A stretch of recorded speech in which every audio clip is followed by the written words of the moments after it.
Hey, what's going on, guys? This is Justin from Extreme Health Radio. This is episode number 406 with Dr. John Bergman, our chiropractor.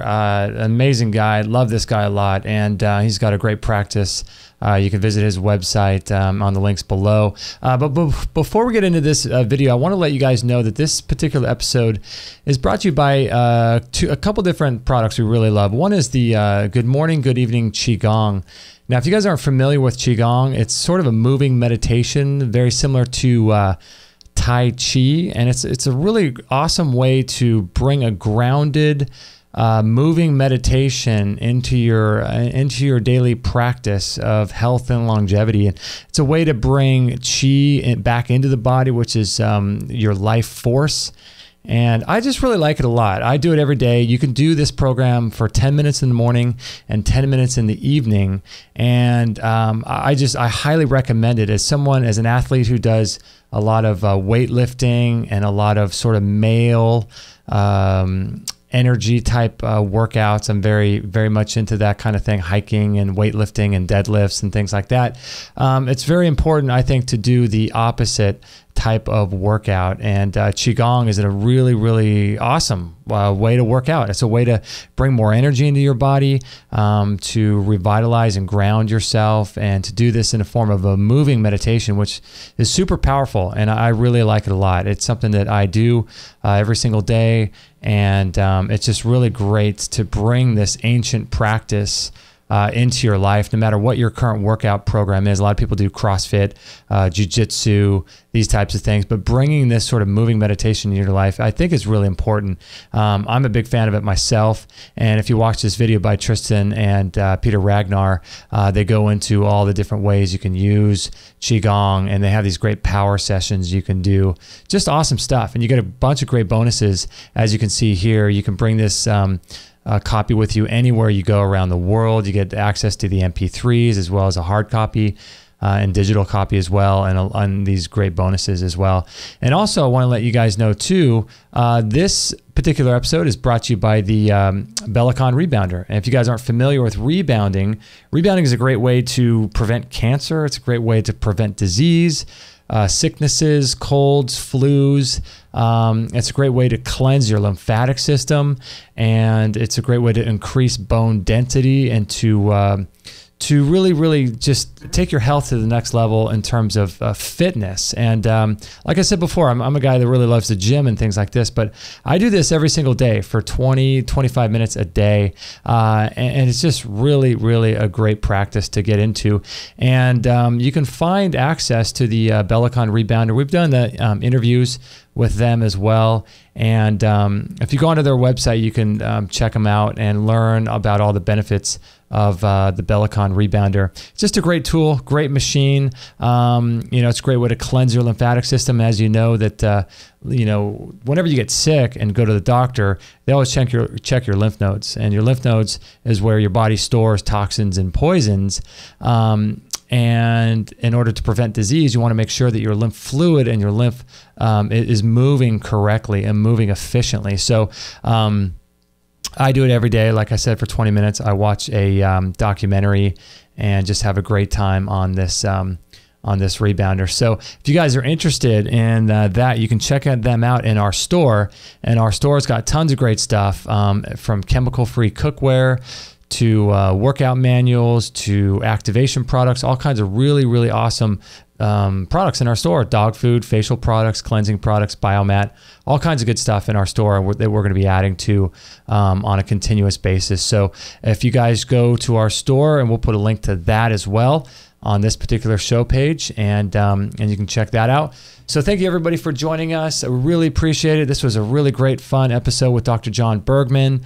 I hope you guys enjoy it. If you enjoy it, please pass it on to your friends, and you'll notice some links coming up here that you can check out as well during the show. But please pass it on to your friends, and share the show if you can. We'd all be greatly, greatly appreciative for that. So in any event, without further ado, here's our chiropractor and an awesome, awesome guy, Dr. John Bergman.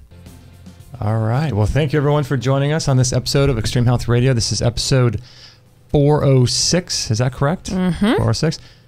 Thank you, Dr. Bergman, for coming into the studio today. buddy. Thanks for inviting me. You guys are just like amazing. Man, we're doing our best. I'm so excited. So did you take the coast or did you take the freeway? The freeway at about 85, 90. So you wanted to talk a little bit about Obamacare. Is that kind of the thing that you were researching a little bit? Yes, that would be ideal. Nice. So what have you been researching lately about Obamacare? Well, what's interesting is that it's not about insurance. Mm-hmm. The system is crashing. They're in deep trouble. I mean, we know that there's about 77 million baby boomers that are hitting the over the next few years going into Medicare. And when you start looking at the research of this, even Obama in his presentation in 2009 to Congress, he said we need to change the fee-for-service system because it's too expensive and ineffective. And I'm going, wait a second, fee-for-service?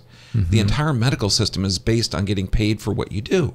And I'm thinking, what's the problem? Is what they're doing ineffective and not working right? Absolutely. So what they need is everybody knows the system is being bankrupt for a couple of reasons. One, the baby boomers are going through a system that's completely ineffective for health. Another one is there's this autistic tsunami that's hitting. And when you start to research how the number of autistic kids, like right now, a good majority of them are in the school system. So they're not really property of the Medicare system. But when they turn, between 18 and 21, depending on the state, bam, they're in the medical system. And then they're going to be drawing on it. It's so the way the system's designed is that you have old people that are going to utilize medical care, and the young people that are paying into the system are going to be putting money in there. So the old people, when you're doing, the procedures and things on them, okay, that it'll still be viable, and that's not viable. We got another 3-4 years before. I mean, if you figure in 2012, Medicare cost $557 billion. 2012, $557 billion. Wow. And by 2023, it's going to double. Oh my gosh. Okay, now you figure that's going to be $1 trillion. Now, if you just take like 2012 numbers, the U.S. took in $2.6 trillion. That's what the government takes in. That's what they made. They spent $3.4 trillion. Okay. Wait a second. Something's not adding up there. Okay, you take in $2.6 trillion and you're spending $3.4 trillion. Right. Okay, the problem is there's a $38 trillion debt. Okay, that the government has to pay for Medicare when these 77 million baby boomers start drawing on the system. That's going to be an issue. So if you're only making a few, a couple trillion here and there, there's no way the system can't support it. But what's unusual, and this is why the push, you have to sign up for this healthcare system, Obamacare, it's ridiculously called the Affordable Care Act. But you're supposed to sign up for it, and if not, you have to pay fines. So they are in absolute desperate need of people that are going to invest in this system and not draw on it, because they know that the baby boomer is going to hit it. What the system is completely ignorant of is the autistic tsunami. Right. I love that term.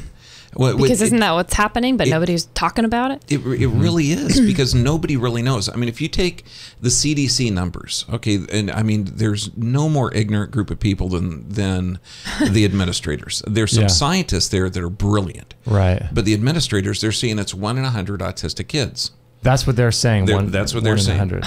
Okay, and then you look at some data and research, like back in... 2011 to 2013, they came up with a new number, 1 in 80. Okay, and then by 2014, it's 1 in 45. So in 1 year span, you have a near doubling of the group there. And then you look at this past year at the American Journal of Psychiatry, they say now it's 1 in 38. Okay, now, I don't know if you've heard the term death of one person is a tragedy, death of a million is just a statistic.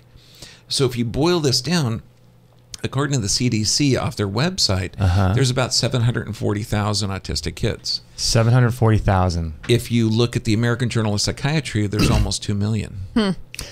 So is there a discrepancy between the type of autism? Are they making any distinctions between? Well, that's when you get into some real tough ones, because it's called autism spectrum disorder. Right. And so they're including a number of different challenges in there. Okay. The problem is it's not a fixed number. According to MIT, by 2025, 1/2 of the kids are going to be autistic. By what year? 2025. Half. MIT, Goodness. half. So this is a number that's not horizontal. It's exponentially growing. Is there any benefit to them to make the diagnosis more of a general thing so they can get more kids with that label? Well, they're trying to make less kids, but it's apparent. I mean, when you look at, you take the stat of how many children under 18 there are in America. You're looking at about 74 million. Okay. Jeez. Okay, and that number goes up and down, occasionally depending on the year.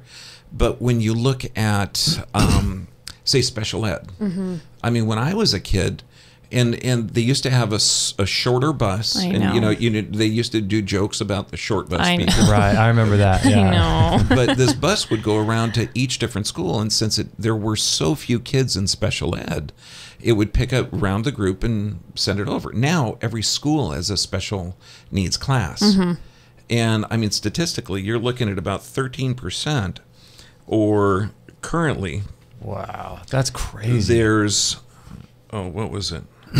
Yeah, there's 6.4 million kids in special ed.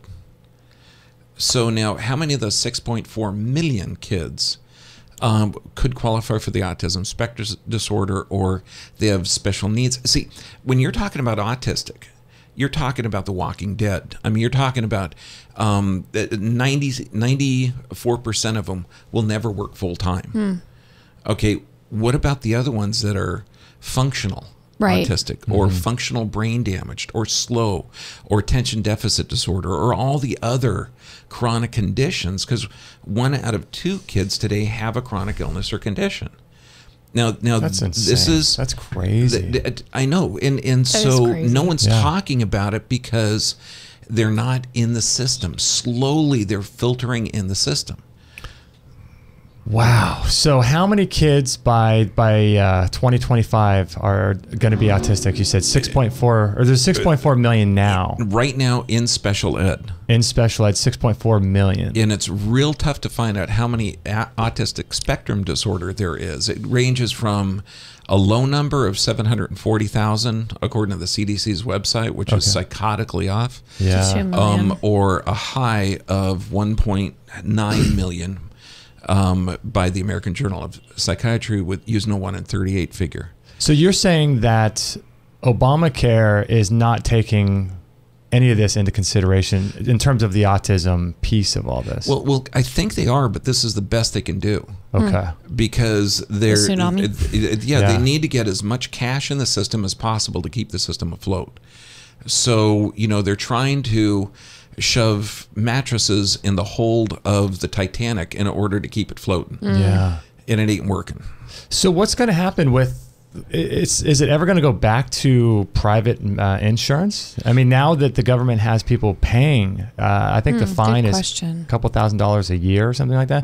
But now that people are paying, will it ever go back to the way it was, 2 years ago? Well, it can't, because the system is so completely dysfunctional. I mean, when you talk about Harvard, medical school, they're saying that we need to change the fee-for-service payment schedule for the healthcare. And you look at this past month, I mean, we're talking November 2015, out of the Journal of the American Medical Association, they said that there's a number of ineffective, non-evidence-based practices that can't be used. They're saying no more annual physicals, that if you're healthy and you go to a doctor to get checked up, that it doesn't prevent disease, And I love the quote from this doctor from Harvard. He says, what seems good on paper really doesn't work in actual fact. No. He actually said that. Yeah, they're recommending no. Wow. It's unnecessary and ineffective in disease prevention.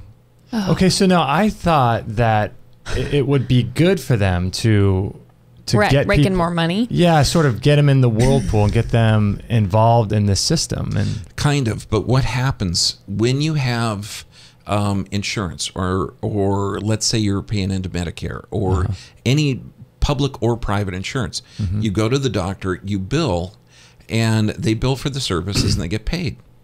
However, how effective is that? Currently, what you're looking at is 56 million Americans, or 20% of the population, is going to have some kind of challenge with the healthcare bills now. And this is with people with insurance. So this isn't the uninsured. This isn't the, the homeless guy that gets hit by a car and goes to the emergency room and they're saying that's the big problem. This is just the middle class people that are insured and working. And we're talking the average Joe that actually utilizes the system that's completely not science-based.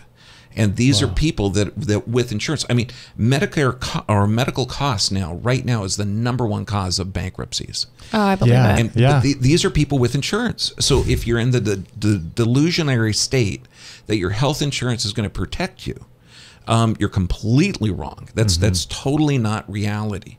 And because it's in a medical system that's based on false ideals, things that don't work. I mean, if you utilize medical care for health, for one, it's they're even saying that the practices that they do, the annual physicals, the pelvic exams, they're looking at all these different procedures such as arterograms or CT scans. They're even looking at acetaminophen for back pain. They're saying all of these things are not effective, not good, don't work, and they call them non-evidence-based practices. So that's weird to me that they would say that. Because the entire system is breaking down. But if they wouldn't want to admit that, would they? There's no choice. It's kind of like, you could hide your head in the sand and say autism is just better diagnosed. Yeah. We have the greatest healthcare system in the world. Yeah. Even though we're so far down on industrialized countries. I think we're 37th, aren't we? It depends on the stat. Yeah. We're 41st in infant mortality. We're 192 for overall health. We're 50th for life expectancy. I mean, if you want to have a kid and you want to have a healthy child, it's safer to go to El Salvador or Croatia than to have it in an American hospital. Wow. So, that even the most delusionary doctors out there realize that the system, you can't do it because, it's the entire system is based on an idea of homeostasis. And what homeostasis is that your body is trying to maintain its levels of blood pressure, cholesterol, blood sugar, mean corpuscular volume, thyroid stimulating hormone, T3, T4. I mean, every blood test that you're going to get, it's trying to maintain that level. And so when you go to the doctor, they check vital signs. And if your vital signs are not appropriate, and this is a model built back in the 1930s, then they're going to give you a chemical or drug to alter your physiology to bring it down to what they think is appropriate. And I know that sounds like boy, stupid. Okay, but you start looking at it, and you think, well, that's what the doctor do. They check your vital signs, and oh my God, your blood pressure is really high. You must be speaking with Justin and Kate. No, I need a diuretic fast, for God's sake. You can't do that. So then, and obviously, when you're talking over 100,000 people a year are killed by the right drug at the right time and the right dosage for the right diagnosis. Standard of care, the standard of care. Yeah. And that's one of the things that they're getting in trouble with. They have certain set standards of care that they're forced to do. Otherwise, they're not complying. So if you're using the old homeostatic model, if your blood pressure is high and they don't give you a diuretic, a beta blocker, an ACE inhibitor, or then they're not complying with their rules. The problem is that the model is it's not accurate. There's a new model called allostasis. And this is going to completely, because this is actually what's happening. So what is allostasis? And this was, I first read the article by Peter Sterling out of Cambridge, okay? A brilliant article that talks about how the body is not always trying to maintain its own level. Depending on the environmental stimulus, it's gonna alter those processes and those levels in order to survive. Okay. So let's say that you get an infection, a virus, fungus, bacterial, anything like that. Your body's first response, what do you develop?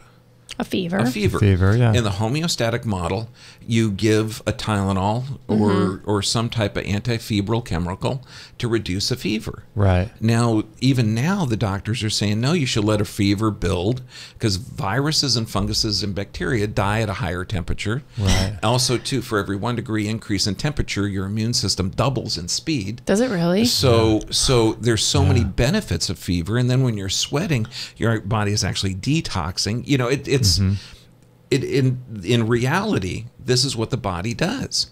But if you were in the homeostatic model, you'd say, oh man, you know, you're not 98.6, buddy. We got to give you something. Yeah. Okay. So that doesn't make any sense. And the doctors that are breaking from the pack, the brilliant doctors, and we're talking like Sherry Tenpenny, Susan Humphreys, Joseph Mercola, I mean, Deepak Chopra. I mean, the doctors that are finding out that they're the homeostatic model is not only broken, but it's a lie. It's a delusion that you can make someone healthy by altering their physiology with a chemical. And what they're doing now is they're saying, look, you know, your body is in a state of stress, which is appropriate given the environmental stimulus you have. And this is what allostasis is going to be doing. And it would make sense. It makes total sense because, you know, hey, your blood pressure's high. Okay, you know, you don't drink enough water. Your diet's crappy. You know, you're eating canola oil, corn oil, and genetically modified soy oil. That's causing the blood to stick together. This is why your blood pressure's high. So the real real doctors, I'm not talking about the people that are locked into that homeostatic model. They're going in there and saying, hey, look, you know, your blood pressure is appropriate for the stress level you're under. If you remain at the stress level, your tissue is going to break down faster and it builds up. Let's get you healthy. You know, let's get you your nervous system checked by a corrective chiropractor. Let's get you on a healthy diet, make your blood more efficient. Okay, let's clean your immune, you know, detox your system. I mean, all the stuff that real doctors are doing. And gently nudge and work with the body, right? Instead of just opposing everything with this opposition. It's almost like our language is militarized. You know, we want to fight cancer. We want to fight disease. If someone has a temperature, they want to, you know, bring it down. It's just this sort of opposition against the body, as if the body, doesn't have any idea what it's doing, or you know what I mean? It's absolutely, and that type of thing. It's weird. The brilliant people of our time coin it just like you. I mean, Mother Teresa would never attend an anti-war rally. She would attend a pro-peace rally. Right. So you know, you don't. If you're meditating, you don't say less debt, less debt. Yeah, right. You know, less sickness, less sickness. More abundance, more health. You know, you know, focus in on what you're going to want. Right. Yeah. Does that make sense? I think Disney's going to have to deal with that when it breaks down. You think about all their little Doc McStuffins songs about go for your checkup. You know, they're encouraging all these kids to be okay with this biannual checkup. Tell doctor about that story. I went to Disneyland with my family a couple months ago. And there's like a kids play, a musical, and there's dancing, all this stuff. And it was that Doc McStuffins character. Have you heard of her? She's this little doctor in a white lab coat with a stethoscope around her chest, and it's like she sings this song. Honestly, they sing a song about it's time for your checkup, and they talk about how like the doctor's not going to hurt you. They try to make kids at peace with going to the doctor. Well, that, you know, kids are going to go to the doctor. That's good for them not to be scared, whatever. So they do all this stuff. Well, then they have this little song and dance, and there's this little lamb. He's this fuzzy little lamb, and something's wrong with him. And Doc's like, sit on the table, I'll examine you. She's examining him, and by the way, there's probably 2,000 kids sitting in this huge auditorium watching this thing. It's like a play or something, right? Yeah, it was a musical. And all of a sudden he turns around and she goes, oh, well, I have a diagnosis for you. uses the word diagnosis. Wow. And she goes, your stuffing's coming out. He had a little tear in his little puppet body. And she goes, I'll patch you right up. We'll make it okay. So she takes out this Band-Aid and she's like, okay. And everybody happy and sings and dances again. I talked about this on one of our shows. So I go, wow, I'm at Disneyland, which first of all, I'm kind of anti anyway, but I'm spending time with my family. And then there's this doctor in a white lab coat telling someone what's wrong with them as a little kid and have a diagnosis for him. And everybody else is like, yay, she fixed the lamb. And everybody, and I'm like, it was so hard. It was hard for me to watch. I was like, I was probably the only person in there thinking, this is absolutely insane. Because they're looking for a diagnosis. They're looking for something for the guy in the white lab coat to tell them something's wrong with them. And then to fix them accordingly.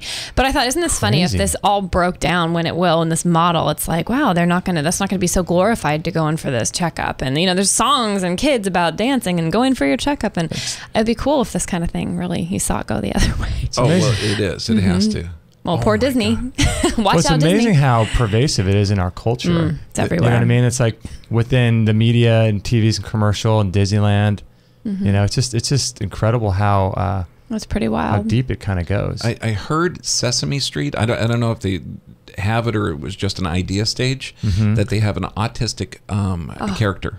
No way. No way. Yeah, because it has to be mainstream. It's got to be, yeah. I mean, when you're talking 1 in 2 kids have a chronic illness, I've been in practice 19 years, and I have never seen kids under 10 with ulcerative colitis. This, I think it was like since July, we've had 3 kids under 10 with ulcerative colitis. Real? Under 10 years old? Under 10 years old. And so you start to think, That's amazing. Well, what's happening, okay, to these kids? What's causing their digestive tract to be totally destroyed? And, we now know. I mean, if you get, the standards of care, okay, mom gets a flu shot, even though the flu shot's never been tested on pregnant animals. Okay, they're going to shoot mom with it. And if they're getting the multi-dose vial, they're getting aluminum and mercury. In the same shot. Oh, yeah, because you need to have an antibody production. Wow. Yeah. And are they recommending it for all pregnant women now to get it? Okay. Oh, yeah. That's pretty standard. Well, the adult vaccine schedule is coming out in another 2 years. So what does that mean? Yeah, tell us. That's 13 different adult vaccines. Okay. Required? Required. Now, this is it's not, is it going to be nationwide? Is that nationwide? Yeah, they're presenting it in the federal system now. So just being an adult, not an adult who works with children every adult. Every adult. Okay, now, and you might say, well, what are the vaccines that are going to be required? Right. Well, of course, the annual flu shot, the pneumonia shot, the DPT booster, the hepatitis shot, the shingles shot, and then there's over 200 different shots in the works. So for adults. Well, I just read an article a couple days ago about how they're requiring now all war veterans to get their shots. Oh yeah, it's a requirement now. If you're a war veteran, you must do this.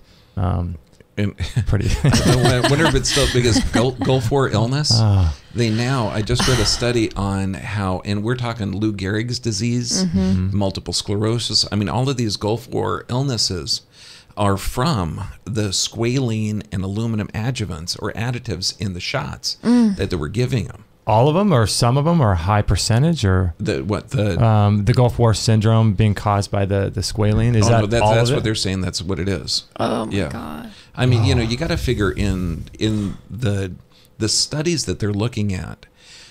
You can't blame a vaccine in this culture, but you can blame the adjuvants. Okay, the additives in there. Okay. And so, what they do is, I mean, to even test to see if a vaccine works, they mix up some infected tissue, okay, because you can't really isolate a virus. So, you have to build a vaccine. You have to find a growth medium that's appropriate for it. Okay. And like in the old days when they would build a flu, well, they still do it today. They take a living chicken egg, you'd break the top of the egg, okay, you'd put some infected tissue in there, let it fester for about 10 to 14 days. Then you'd break open the egg, centrifuge out the chicken as much as you could, Of course, I know you're concerned about the avian viruses, but right. Hey, don't think about those. Who isn't? Okay, but if you just injected that in a person, you're not going to get a reaction. And the whole way that they measure if a vaccine's effective, and this is why you hear flu shot is 94% effective. Really? How do you gauge that? 94% of the time it produces antibodies. Well, if you're just injecting or infected tissue in your arm, you're not going to be creating a big immune system response because you have a relationship with bacteria. If you get any bacteria or infected tissue injected in, your body triggers what's called a Th2 response. And we have all had it, where you get like a hive or something. Say a splinter or something. Oh, yeah. Your body walls it off, creates pus. White cells die. Your body gets rid of that. Toxins walls it off, and you're done. Okay. Well, they're looking for a systemic immune system response. So you have to mix things in there that your immune system is going to go, what the heck is this? Like aluminum and which is mercury. Phenomenal because the body recognizes it has an extreme toxin. So you're going to get a lot of production. Now the mercury is in there mainly for a preservative, and then you don't want mold to grow inside of the shot, so you're going to put like some other antibiotics, a little bit of formaldehyde. You're going to put a lot of stuff in there. And what you're supposed to do, since it's particulate matter, you're supposed to shake it up every time you shoot somebody. So you shake it up, shoot. And if you get kind of bored or tired, some people don't shake it up. Well, you get a lot of concentrated aluminum, mercury, and at the bottom of the thing, settled. Stuff. Yeah. And you inject that, then you get what's called a hot shot. Oh, that's what they're called. So there's an actual name for that. Yeah. Hot shot. Hot shot. And that's what they used to do is they'd follow these things, and they do post-marketing surveillance. Hey, we've got 5 kids with severe immune system responses. They've got headaches, fever, nausea, whatever, and they just had their vaccine. Oh, that must be a hot lot. Oh my gosh. Now the weird part is they're only measuring antibodies, and so there's people with a genetic, I wouldn't call it a defect, but a different part of their immune system that doesn't produce antibodies. Okay. They're called A-gamma globulin anemia. Yeah, say that's 3 times. A-gamma globulin anemia. Okay. There's a tongue twister.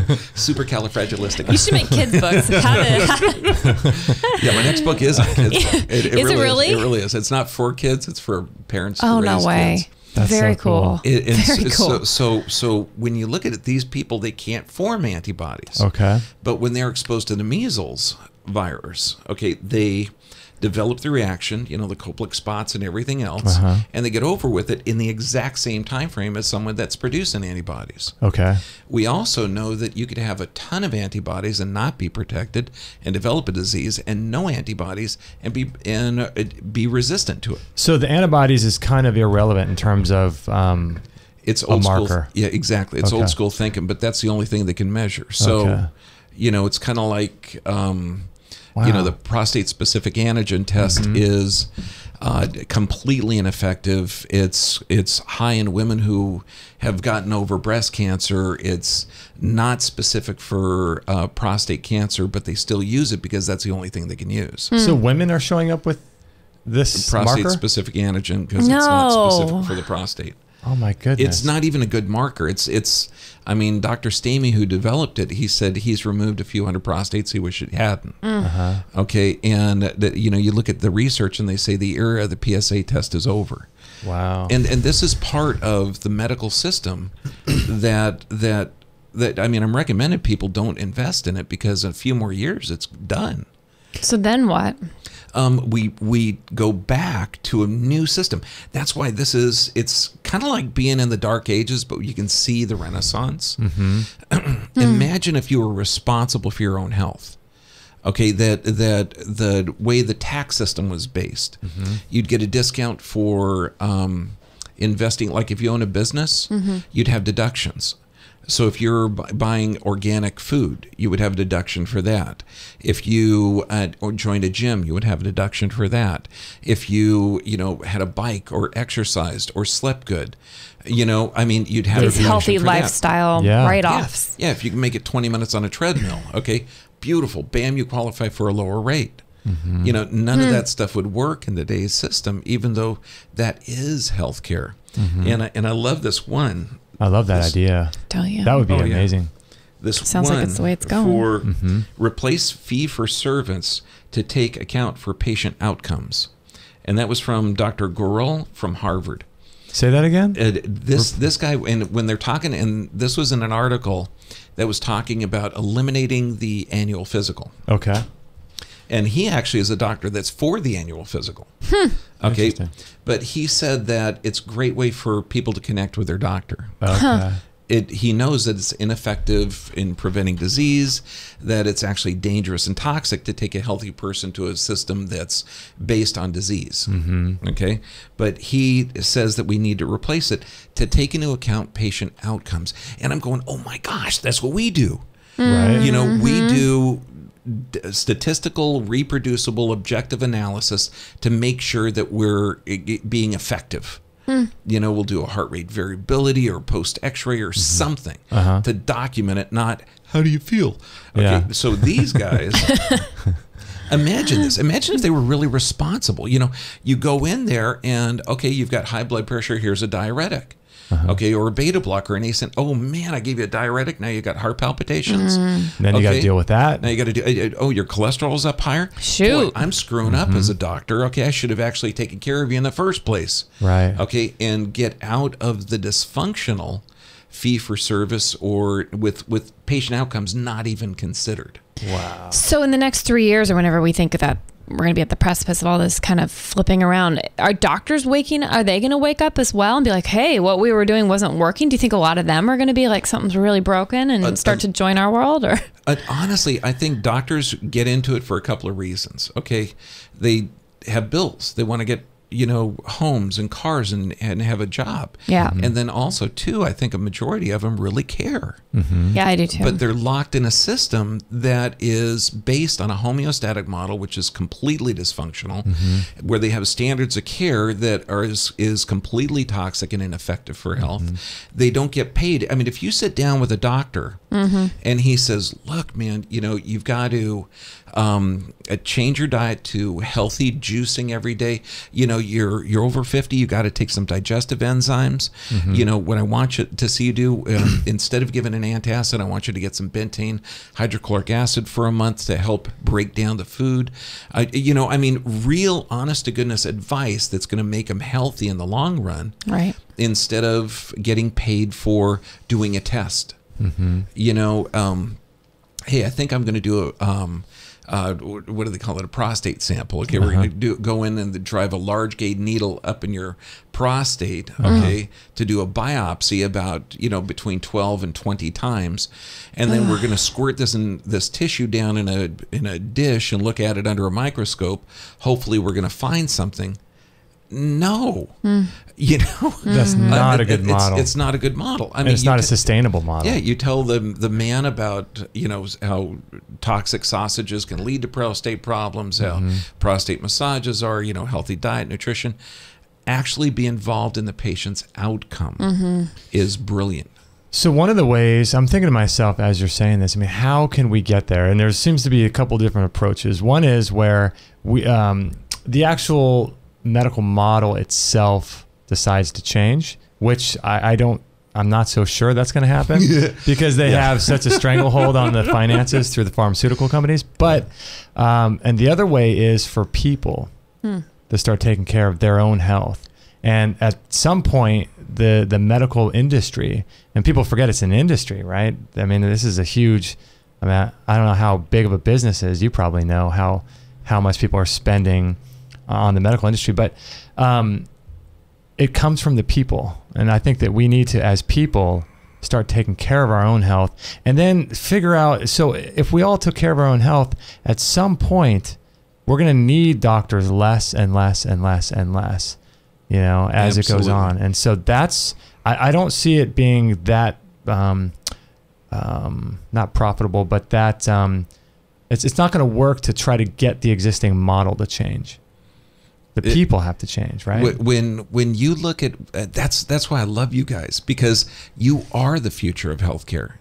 I mean, there's a thing called Radio America where we were sending messages over into, countries that with our message of freedom and hope and everything else. Mm-hmm. Well, you guys are the cutting edge, because right now I'm just bringing up stats and facts that the system is dysfunctional and people are dying. The only solution is to take care of yourself. This is the healthcare of the future. Okay, you can't trust an insurance company. You can't trust anybody. What you got to do is get, if you're get more insurance on your car, get more insurance on, whatever you're going to do, take care of yourself and be self-responsible, and you're going to be okay. Get your nervous system checked. Make sure, if you get a rash on your skin, realize that it's probably toxic blood.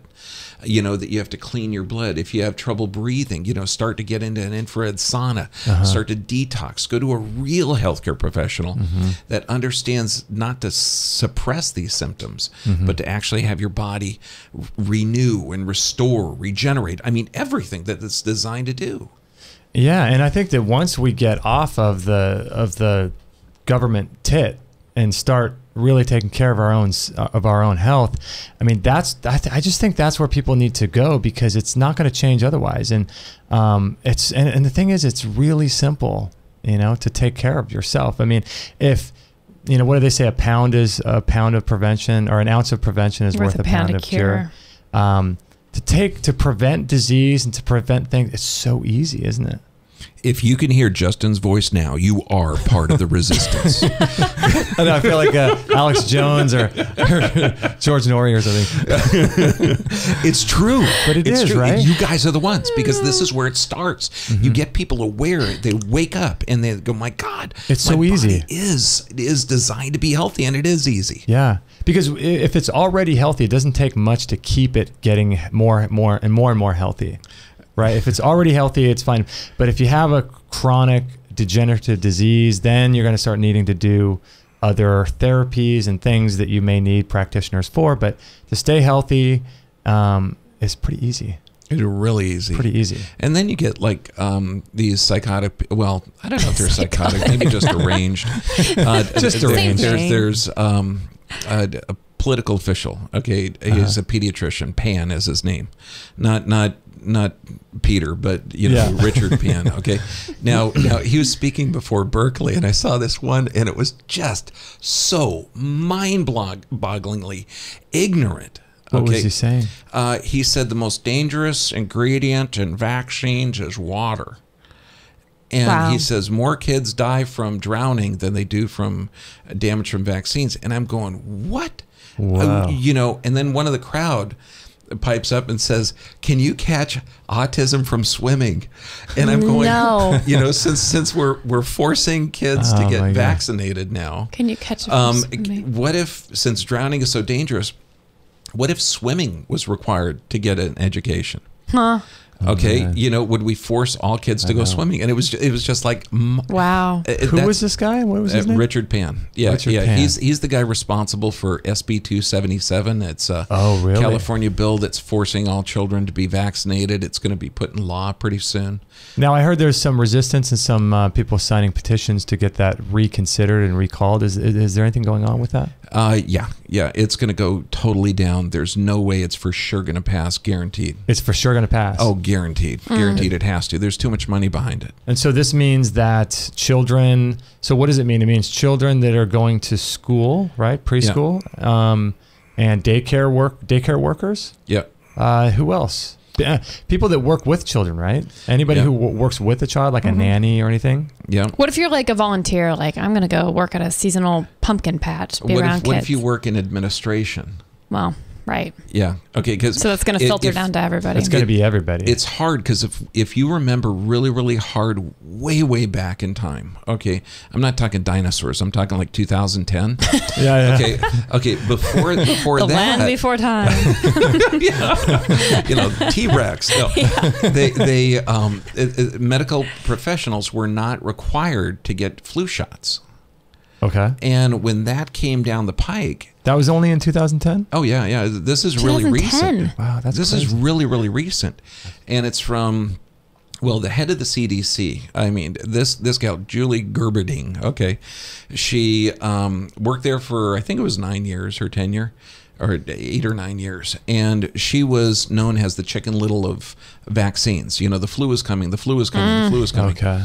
So it went from, you know, people that were sick were going to get it, and then you couldn't give it to anyone, children or healthy adults. Then it was everybody, then it was kids, then it was pregnant women. And then, since no one was really signing up for it because they thought, dude, you know, yeah, we haven't seen it. I get a cold, I'm fine, you know, there's no big deal. Big deal. Yeah, and so then they thought, I got an idea. Let's require the people that give the shot to get the shot. No. That's a great idea. No. So nurses and it were, particularly I remember a lawsuit in New York that said, you know, let's fight this. And then OSHA got in and said, look, you're making an unsafe work environment to force a medical procedure on people. They thought, okay, you're right. So all you have to do is wear a mask and then you don't need a shot. Now, if you look at the psychosis of this, there's no studies that show that wearing a mask makes you less, you know, infective or susceptible. And there's no study at all, I mean, none, that shows that if you get a shot, that you're less of a carrier, that you're less of a threat. In fact, there's several studies that show if you do get a shot, you actually spread the disease. I mean, the one that they squirt up little kids' noses, the flu mist, you spread a living virus for 28 days. You know, measles, the DPT shot, you spread the pertussis, measles, you spread the measles. I mean, you look at this, and most of the studies, they're done by industry. And you start going, oh my gosh, vaccines actually spread disease. So it looks like they're may not make it. I mean, it seems like they're trying to make life very difficult for people. Like, oh, if you know, you don't need to get the shot, but in order to keep working here, you have to wear a mask. Or so it's like, right. You don't have to send your kid to school, but if you want to send your kid to school, then you have to looking get like Darth Vader. Yeah. Right. So who's going to want to do that? Yeah, especially kids. So it seems like it's just like if they can't make it outright legal, or I'm sorry, if they can't force everyone to get the shot, they'll just make life very difficult in the meantime, right? Like, so like, you know, if you put restrictions on your driving and things like that, it just seems like this weird interconnected web that they're making life almost unlivable. Because everyone wants all of these benefits and privileges of being able to drive a car, take their kid to school so that they can go to work. And so if they want those things, I think that's what they're trying to do, right? And sort of interconnect everything together. Start breaking everybody down. Yeah. And then once you get that little victory, then you get take another right away, then you take another right away. I mean, people don't know that in 1986, one of the amendments of our Constitution was eliminated. What was it? The Seventh Amendment, and it was the right of, like if someone damages you or a company damages you, you got a right of you can go after them in court. Okay. Okay. There's like a really cool method that you can go in. You don't need to fight them or beat them up or shoot them. Okay. The court system will be there, and if need be, a jury or your peers are going to judge. Well, in 1986, the Seventh Amendment was abolished for the drug companies because there was so much damage being done to the DPT shot, and there were so many lawsuits, okay, that they were going out of business. They were going to move the manufacturing away. So they said, okay, we're going to start this National Vaccine Injury Compensation Program that anybody that gets injured from a vaccine will be paid for this. And then today they call it vaccine court, but you can't have a jury. It can't be published. You don't have a lawyer. You know, I mean, I was just reading an article about this. It all flew under the radar. Oh, completely. And so people don't know that this is a liability-free product that they're forcing you to get. That is not incentive to make it safer. I mean, okay.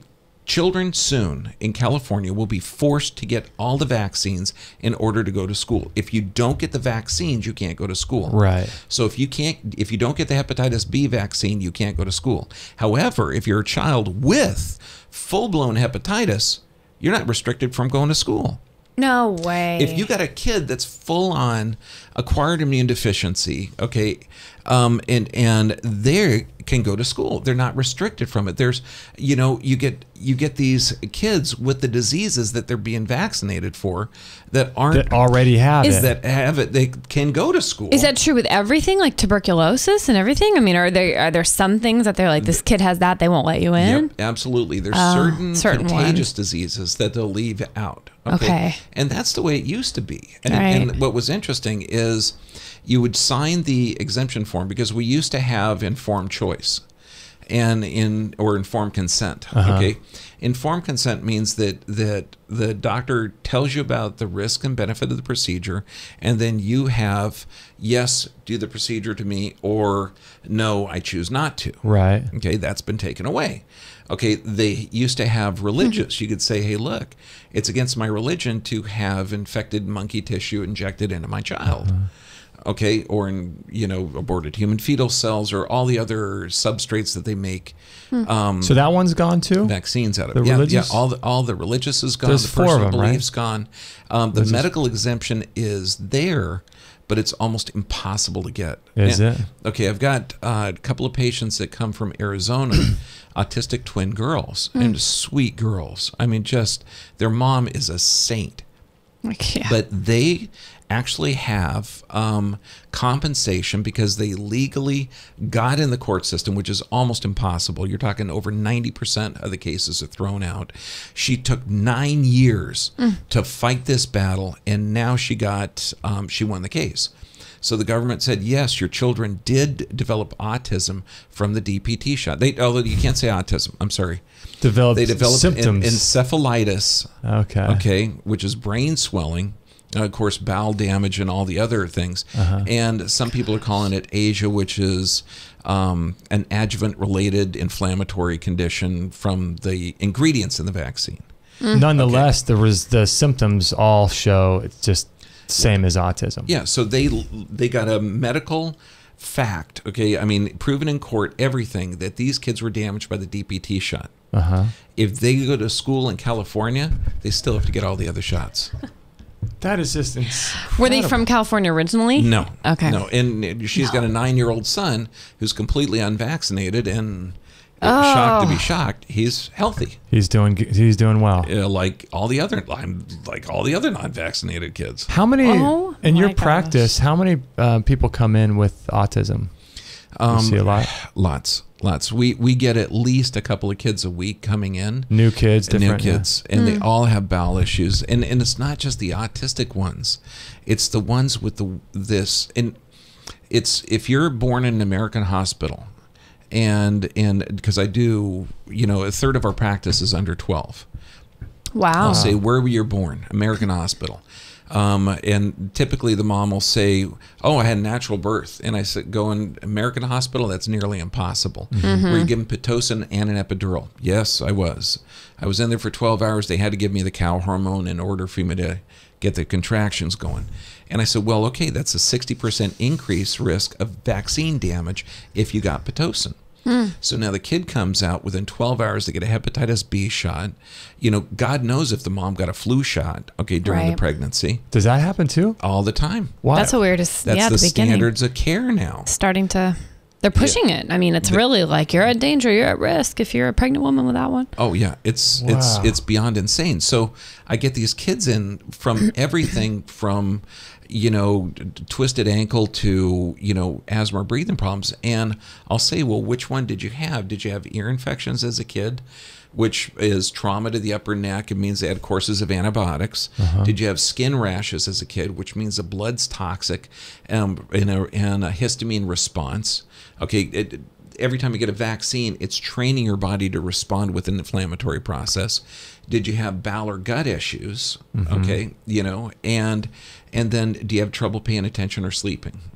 So which one of those four do you have? And how often is it? Just all of them? No, it's all the time. It's just all the time. Yeah, but it's 100% going to have some type of one of them, you know, concurrent condition like that. We just did an exam on a 14-year-old who's got massive bowel problems, and in her X-ray, you see a mild buckling of the spine, but the gut is just like exploded.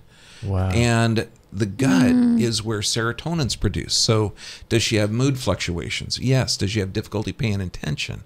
And I mean, you're looking at a systemic response. Depression, probably. Depression, anxiety, absolutely. Food allergies. 14 years old.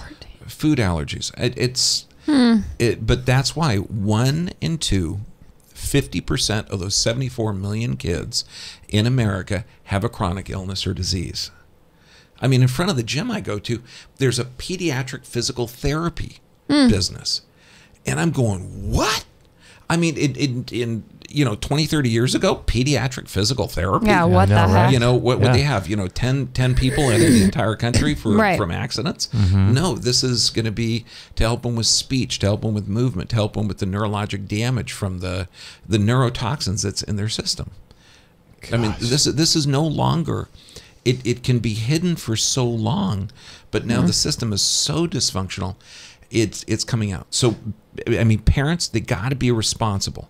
If you have a kid right now, that's born or a year old, and you're concerned about not being able to get into school, okay, if they're not vaccinated, don't vaccinate them at all. Okay, until they hit 5. Okay, when they hit 5, you go to the school system, and then let's use common sense. Even though antibodies are a piss poor way to find out if your kid has a resistance, say, look, check my child for antibodies. And if you're lucky enough to have that kid catch chickenpox, and you're lucky enough to catch measles, like they did in my era, they had chickenpox parties. They had measles parties. Yeah, I remember that. Yeah. I mean, for fun, look at the Brady Bunch measles episode. Yeah, I mean, totally. And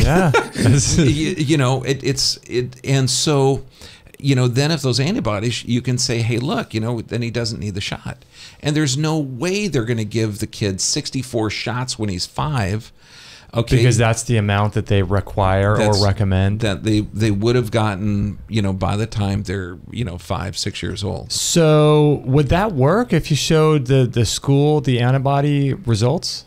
Nobody knows. Nobody knows. All of this stuff is going to get challenged in court. Because this is, I mean, you figure your 7th Amendment right's been taken away. Informed consent, which was brought up in the Nuremberg trials, okay, in Germany for the Nazis, that's been taken away. Okay, and I mean, it's with those 2 rights taken away, and now forced medical procedures so that you can get the services that your taxes pay for, okay, is taken away. And the court system is completely toothless. I mean, they're not in the rights of the person. They're saying, look, if you're not vaccinated, you're a danger to society. Really, show me the facts. Show me the data. Show me how a vaccine actually it makes you less of a carrier, or society's healthier for all the vaccines. And all the statistics on chronic illness, chronic disease, we're talking dementia is 4 times what cancer costs. Cancer is rampant in our country. So dementia, it is costing 4 times as much? 4 times as much as cancer. And cancer gets all the, gets all the attention. Yeah. Yeah, you're talking $77 billion a year, but dementia is 4 times that. And so why is dementia? What's causing the brains to be so dysfunctional? All the metals? Could it be, the aluminum, the mercury, or just the inflammation? Because you figure the autistic kids, they all have gut issues, all of them. And gut is where neurotransmitters are produced.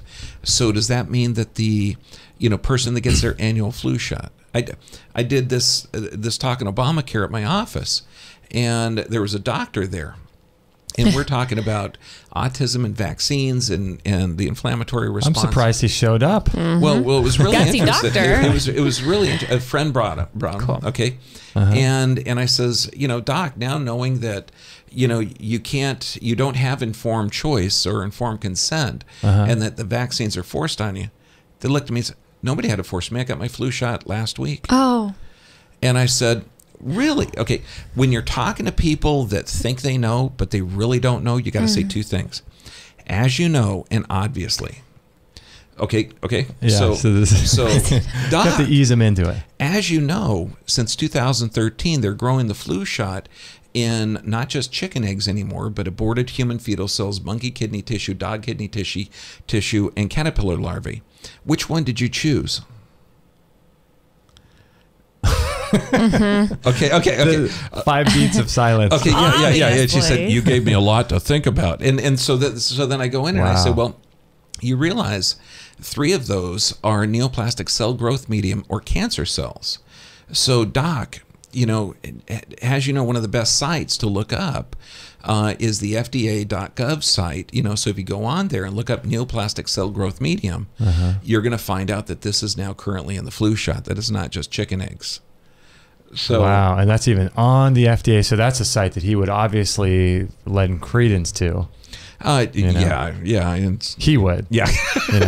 But it's there. And so, interesting. So he didn't know that.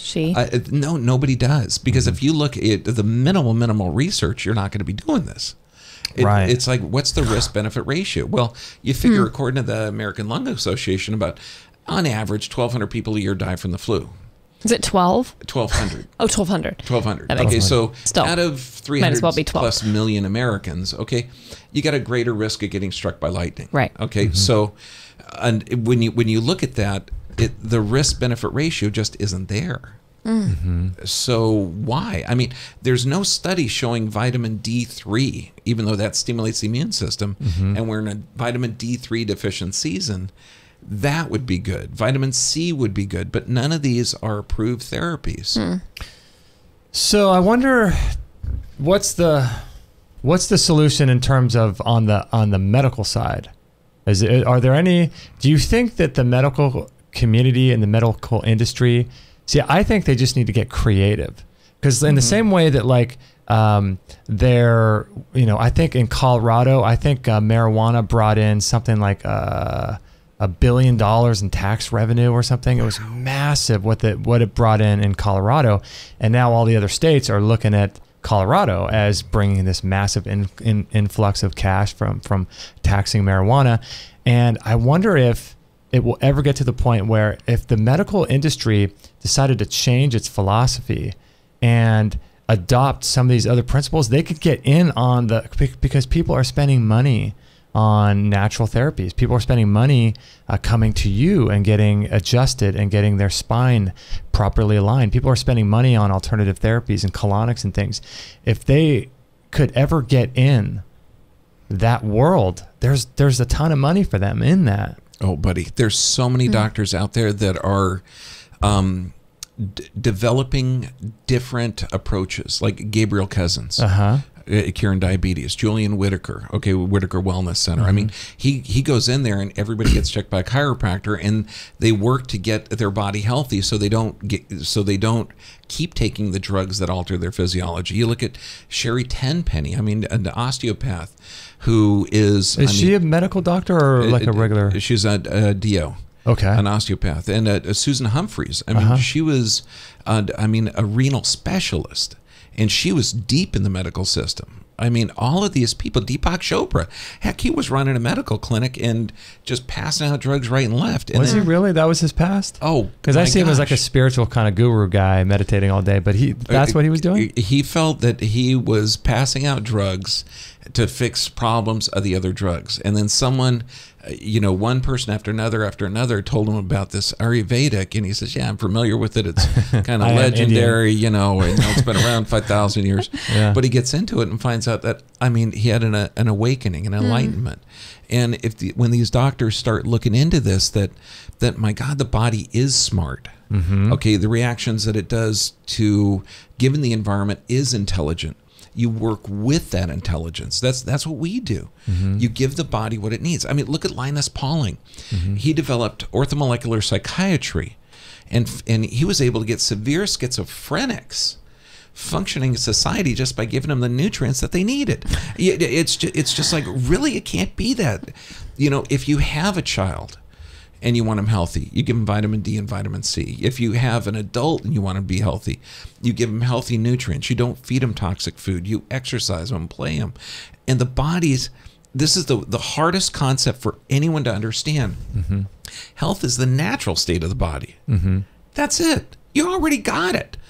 And you start with it. Yeah, you start with it. I mean, but if you're one of those poor people that have been misdiagnosed with fibromyalgia or misdiagnosed with high blood pressure or misdiagnosed with high cholesterol, misdiagnosed with a thyroid issue, the reason I say misdiagnosed is because inflammation is going to appear have your thyroid appear low. High blood pressure is your body adapting to toxic, sick blood.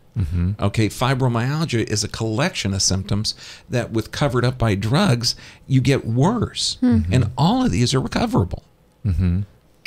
So it's a nice label, but it's a misdiagnosis because there's other factors, I guess, that are involved with, like you said, toxic blood.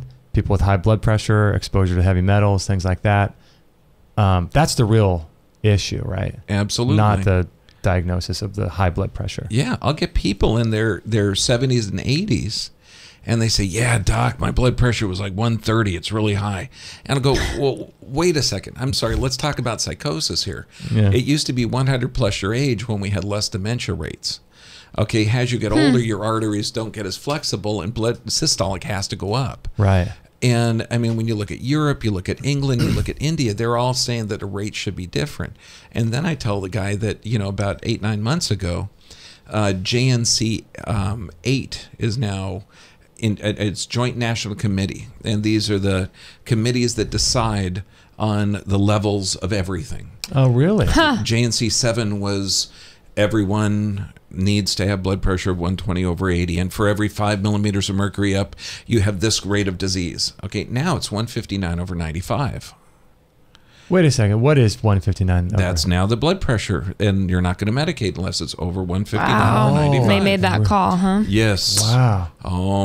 Okay. And none of this stuff makes sense. It doesn't make sense. Because what if my blood pressure right now? Yeah, I know. Right? You can make yourself stressed. Yeah. Of course. Yeah. And it's again, do you make that person healthier by giving them a chemical to lower their blood? Or do you make them healthy by telling them you're unhealthy because your blood pressure? We've determined that the number should be exactly this, and we've taken your blood pressure right now in this moment in time. We've taken it, and that's what it is around the clock, because that's what we've told you it is around the clock.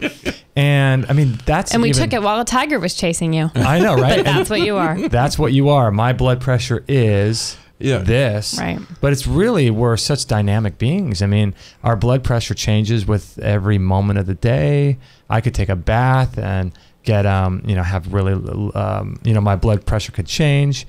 I could be very stressed. And, I think that's what's a problem, is people think that they are whatever their diagnosis is all the time, in every way, all day long. That's what I'll say. It's bizarre. In a physical, I'll look at the standard, which is going to be a pain reliever, an antidepressant, a high blood pressure, and a thyroid drug. Okay. And I'll say, well, when were you misdiagnosed with high blood pressure?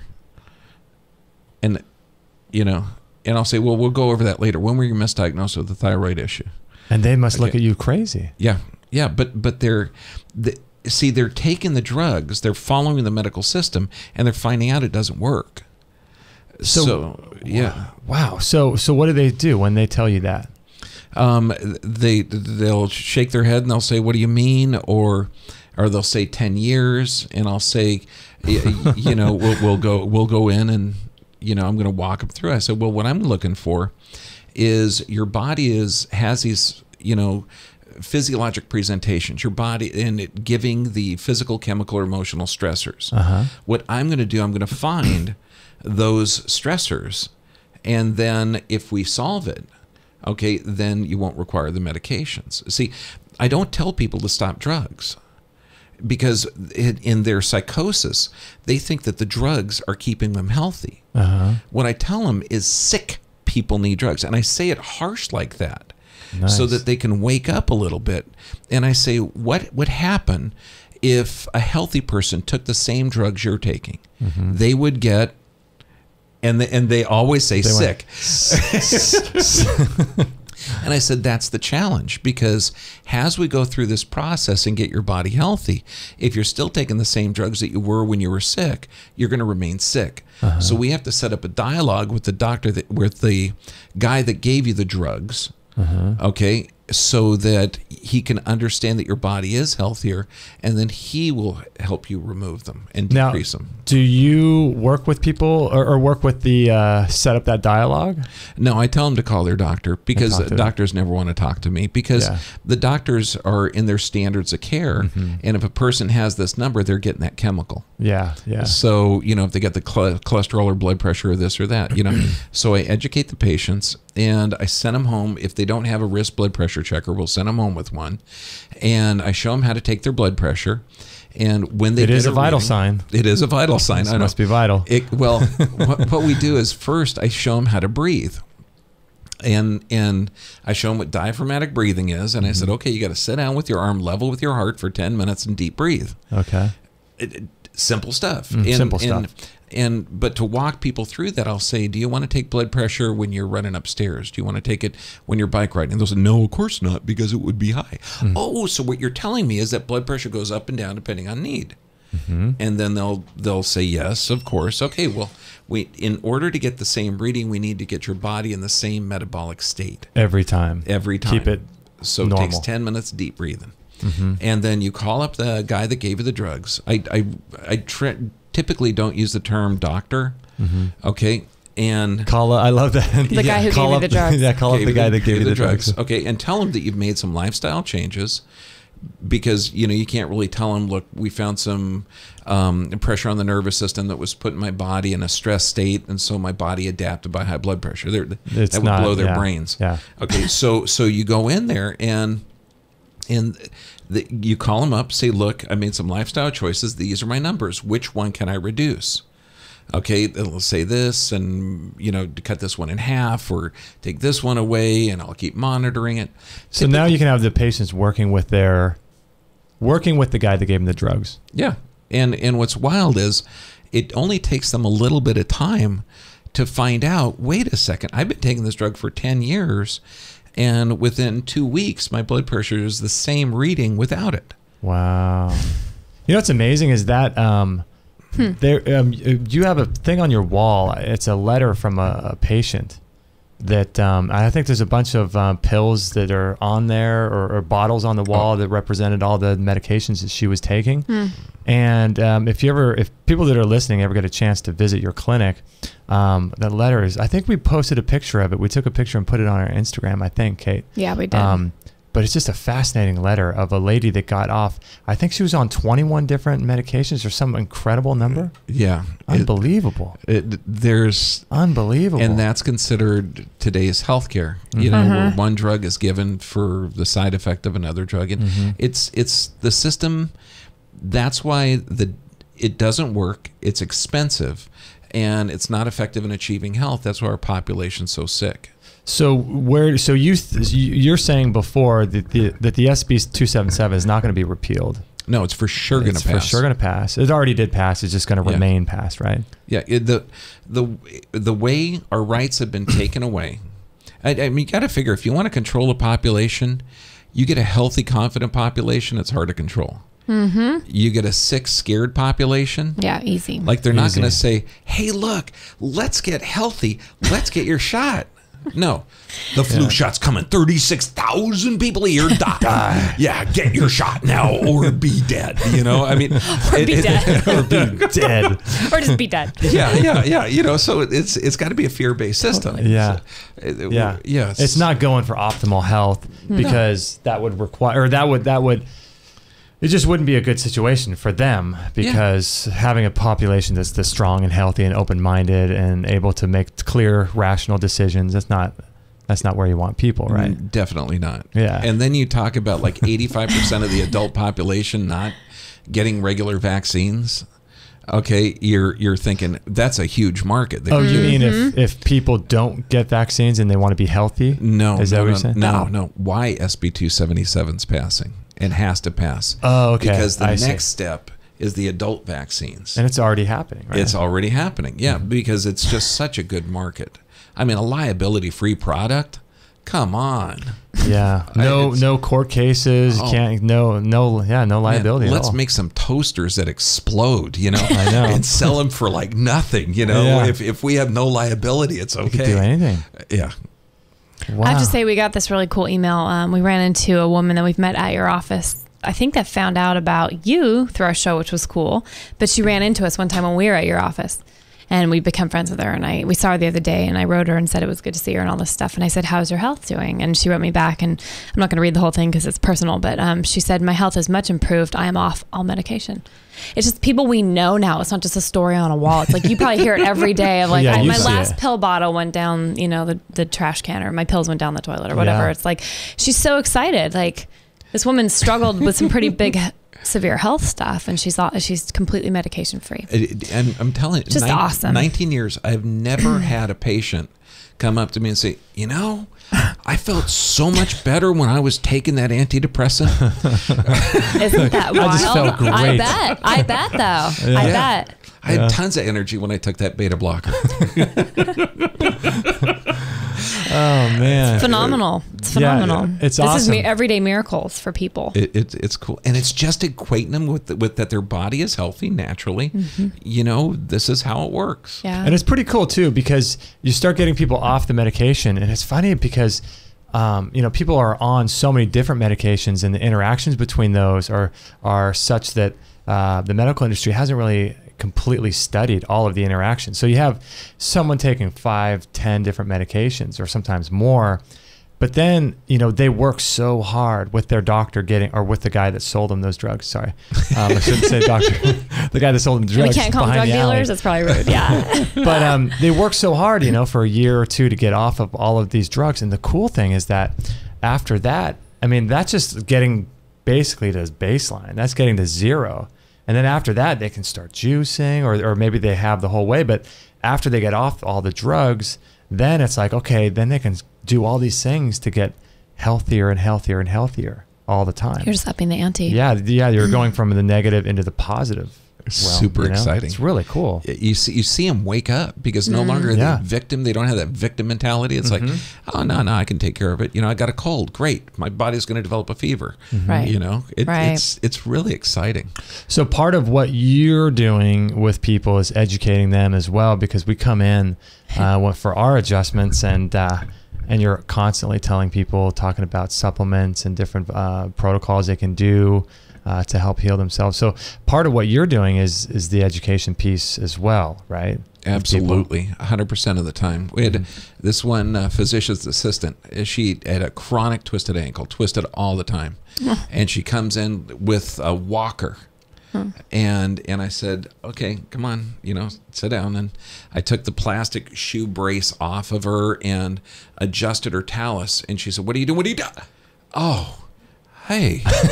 Wait a minute. That felt bad, because when you have a chronic twisted ankle, there's a bone called the talus that goes forward. And it's never going to heal unless that bone's repositioned. Oh. So I repositioned it.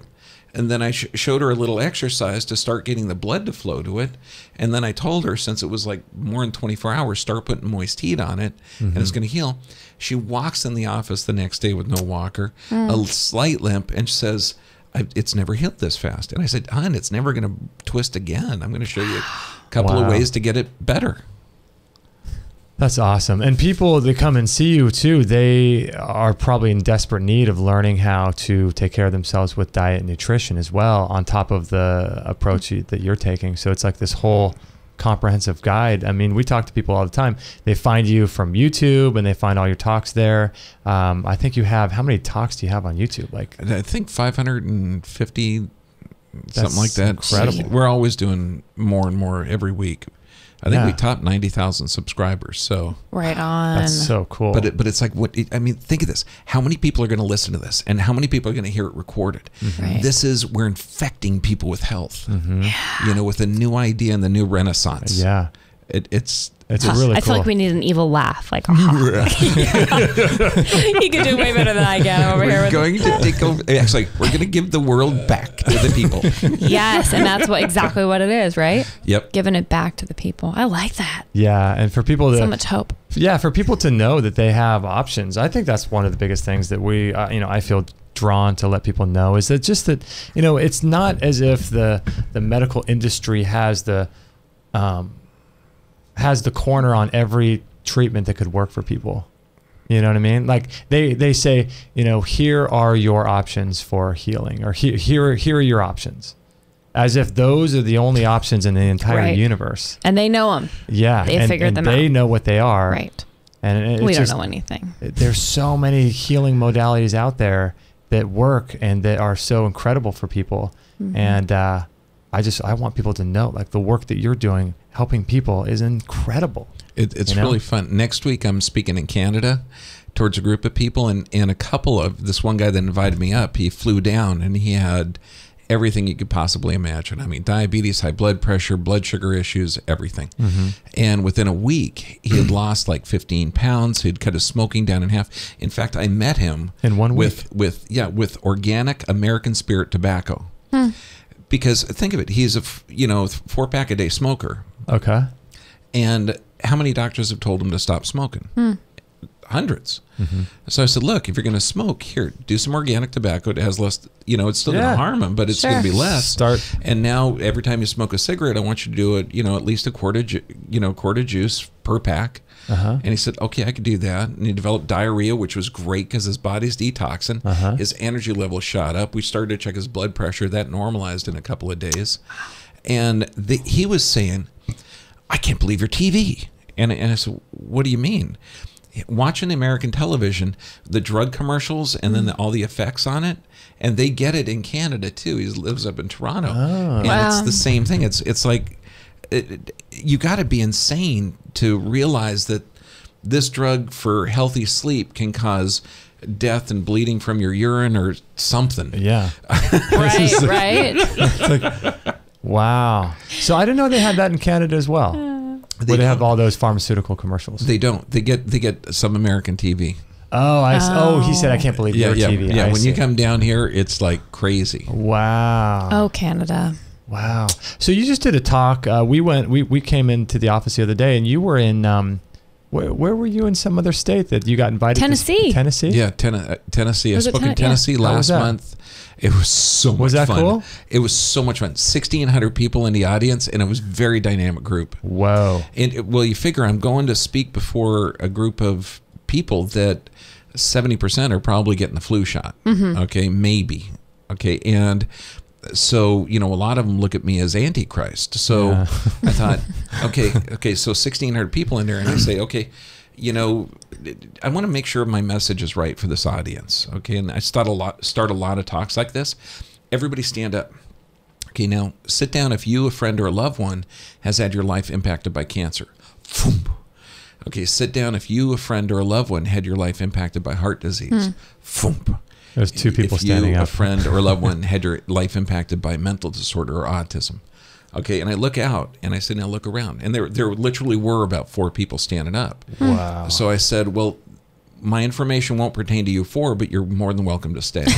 I love that. That's awesome. That's awesome. Yeah, because and then you ask them, is this a sign of a healthy society or a sick society? Right. And then you get that pattern interrupt to where instead of that fear-based, oh my gosh, my blood pressure's high, my doctor's keeping it low, so he's keeping me alive, into, my God, maybe this approach isn't appropriate. Wow, 1,600 people. That's really cool. It was fun. Well, I'm going to Florida in 2 weeks and Punta Cana in a month and a half. So I'm speaking everywhere. It's going to be really fun. How fun is that? It's really fun. That's so cool. like the travel and educate people is like oh my gosh. It's like Billy Graham, but with health. Yeah, and it's like a tack. I fly out Friday, do the talk on a Saturday, fly back Sunday. So wow. I don't That's awesome. Experience a lot of Toronto, but hey, are you going to be able to do some snorkeling and Punta Cana? I hope so. Oh, that'd be fun. I hope so. I'm gonna leave my scuba stuff here, but I'll do whatever I can. How and fun. then we have the cruise coming up at the end of February. I was going to ask you. I saw the flyers for to the Caribbean, right? What is that? Tell people what that's to about. renew, restore, and regenerate. And you guys are welcome to come if you'd like to. Thank wow. you. It's really fun. That would be fun. Yeah, we got to make it on one of these. Yeah, you figure it's 7 days long, and we only teach when we're at sea.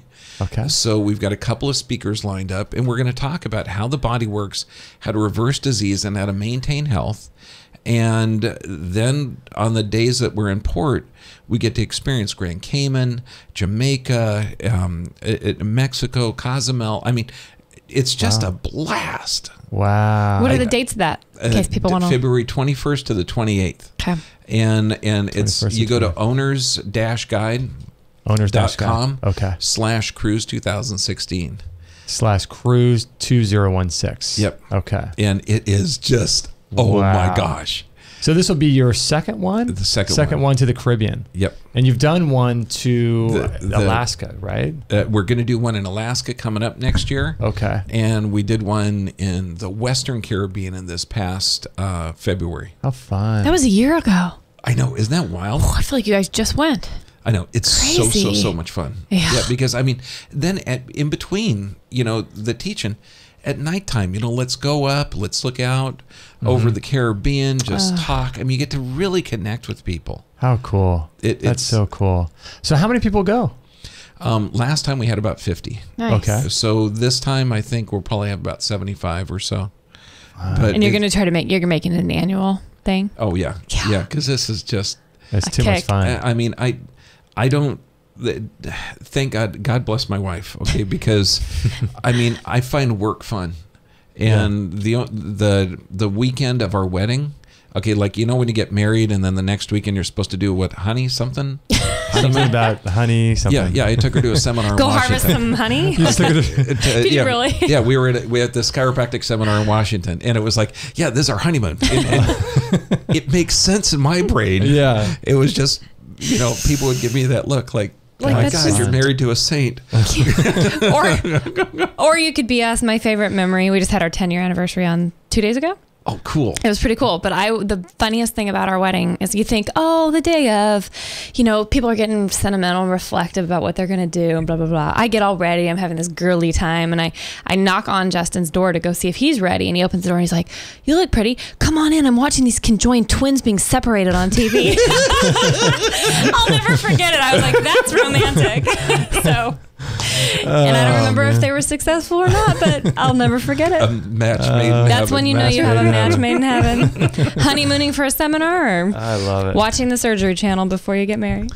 It was funny. So what else have you got going on? You have the cruises, and people come around the world to see you. Yeah. We talk to people in the waiting for you when we're before we're going to get adjusted.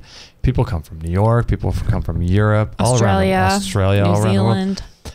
So you have your clinic where people can come and see you, and then you have the cruise coming up. Yep. Your talks. Yep. What else is going on? A bunch of YouTube stuff, and because we get calls, I mean, all over the world from doctors looking to do what we're doing, because we post our results. I mean, we put before and after x-rays. We have, hundreds of patient testimonials, and what are you doing?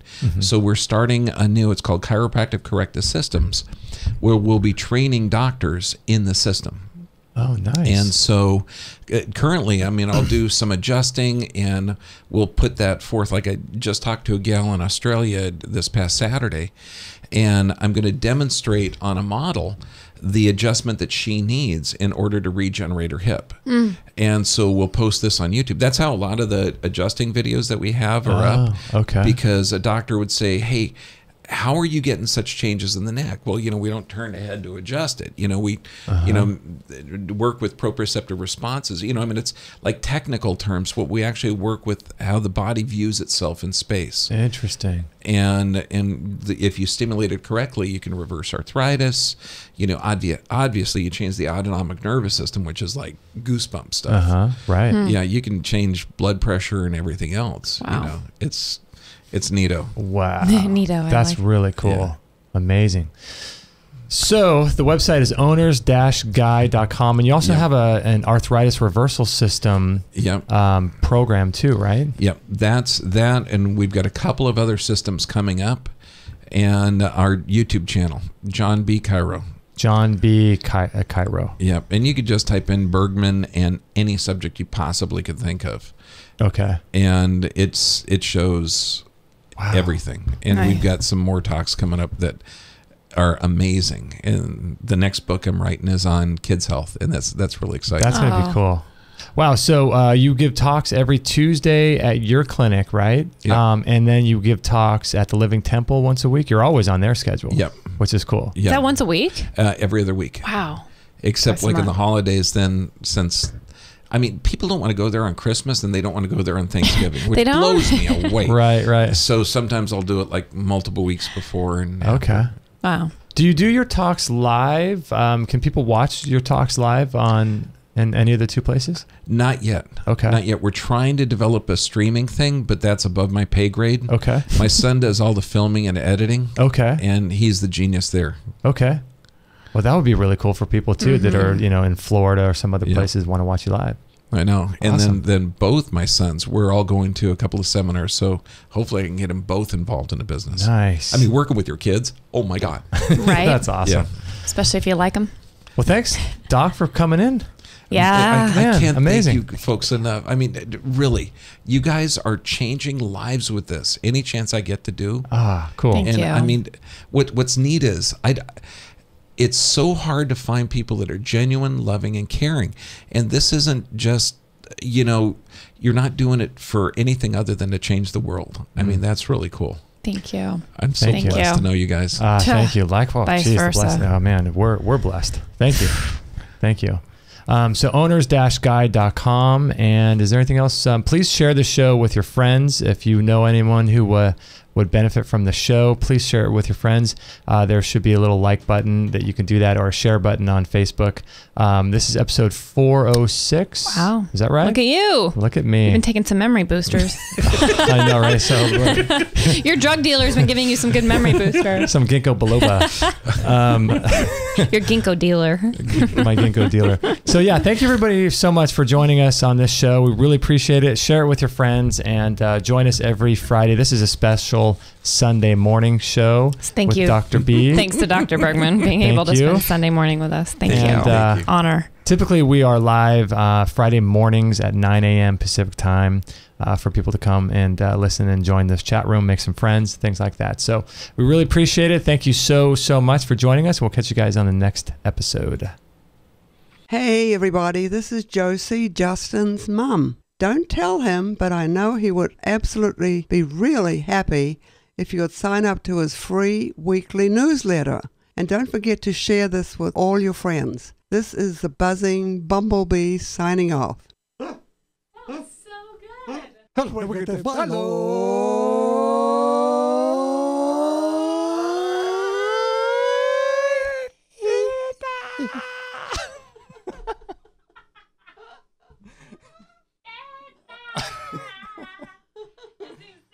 Oh my gosh.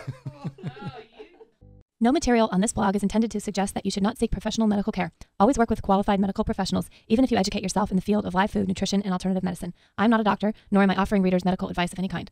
None of the information offered here should be interpreted as a diagnosis of any disease, nor an attempt to treat or prevent any disease or condition. While information in this blog is discussed in the context of numerous conditions, it can be dangerous to take action based on any information in this blog or to start any health program without first consulting a health professional.